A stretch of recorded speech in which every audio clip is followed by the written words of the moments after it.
Salamlayırıq sizi, hörmətli Məmməd Əmin Rəsulzadə. Salam olsun sizlərə gənclər. Məni eşidirsinizmi? Bəli, çox aydın eşidilir. Cənab Rəsulzadə, ilk öncə verilişimizə qatıldığınıza görə sizi təşəkkür edirik və çox vaxtınızı almadan suallara keçmək istəyirəm. Cümhuriyyət qurularkən biz nəyə görə İrəvanı güzəştə getmək məcbur olduq? Mən İrəvanın Ermənistana verilməsi qərarının çox ağır, lakin məcburi bir addım olduğunu qeyd etmək istəyirəm.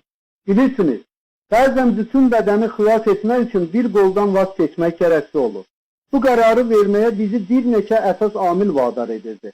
Beynəlxalq məziyyət və xarici təzyiq, dövlətimizin təzəcə qurulması və cəvətliyi, daxili sabitlik və resursların qorunması, beynəlxalq tanınmanı əldə etmək arzusu, sülhə və dövlətçiliyimizin qorunmasına inam.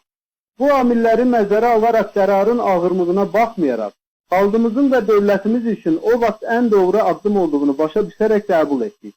Əminəm ki, tarix bu çətin kompromisimizi anlayacaq.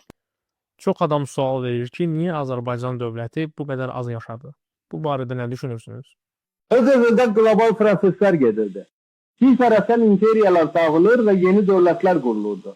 Belə bir dövrdə biz ilk müstəqil Azərbaycan dövləti yarada bildik.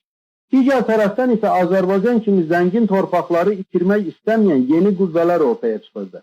Sonradan da gördük ki, Azərbaycan və Bakı nefti bütün Sovet ordusunu yanacaqla təmin edən əsas amilə çevrildi. Nəticədə Azərbaycan dövləti bu qlobal amillərdən və qüvvələrdən xilas ola bilmədi. Amma indi görürəm ki, siz bizim arzuladığımıza tam şəkildə nail olmuşsunuz. Müstəqillik çox qiymətli bir şeydir. Dünyanın bütün xalqları buna nail ola bilmir. Suallarımızı ətraflı cavablandırdığınız üçün sizə çox təşəkkür edirik. Çox sağ olun, cənab Rəsulzadə. Sağ olun.